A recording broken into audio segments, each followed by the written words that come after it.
दोस्तों, कई लोगों को पता होता है कि घी और शहद एक साथ नहीं खाना चाहिए।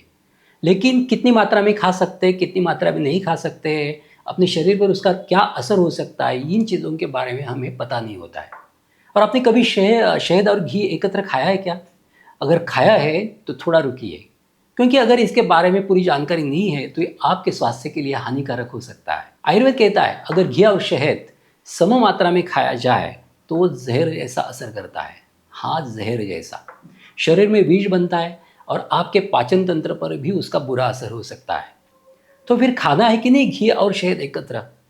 अरे नहीं नहीं, खाइए ना, लेकिन सम मात्रा में नहीं। उदाहरण के लिए, अगर आप 1 चम्मच घी लेते हैं ना तो शहद आधा चम्मच लीजिए। फिर शहद ज़्यादा है तो घी थोड़ा कम कीजिए, ऐसे भी चलेगा। असल बात यह है कि दोनों अलग अलग प्रकृति के पदार्थ हैं, इसलिए सही मात्रा में लिए जाए तो ये औषधि जैसा काम करते हैं। तो अगली बार घी और शहद एक साथ खाने से पहले इन सारी चीज़ों को अमल कीजिए, तो आपका स्वास्थ्य बना रहेगा।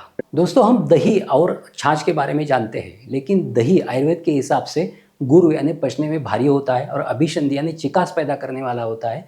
उससे अम्लपित्त होने की ज़्यादा आशंका रहती है, त्वचा के रोग, रक्त के विकार ज़्यादा होने की आशंका रहती है। इसलिए जब आप उसी दही में पानी मिला के उसका छाछ बनाते हैं, ज़्यादा उसको घोल के अच्छी तरह छाछ बनाते हैं, तो आपके आरोग्य के लिए, आपके पेट के लिए वो बहुत अच्छा होता है। दही में देखेंगे तो बैक्टीरिया ऐसे होते हैं कि जो आपके गट के लिए अच्छे होते हैं, लेकिन दही पचने में भारी होता है। उसी दही से जब हम छाछ बनाते हैं तो वो पचने में अच्छा होता है, अपने अग्नि की क्रिया को अच्छा करता है, दीपन पाचन करता है और अपने पेट को अच्छा करता है। इसीलिए छाछ ये पीने के लिए बहुत अच्छा होता है। उसी छाछ को हमारे धरा का अमृत बताया गया है, जो शक्र को भी दुर्लभ है। शक्र से तत्र दुर्लभ है, ये वचन आयुर्वेद में है। यानी इंद्र को भी ये दुर्लभ है, ऐसा ये अमृत है जो हमारे धरती पर हमें सहजता से मिल सकता है।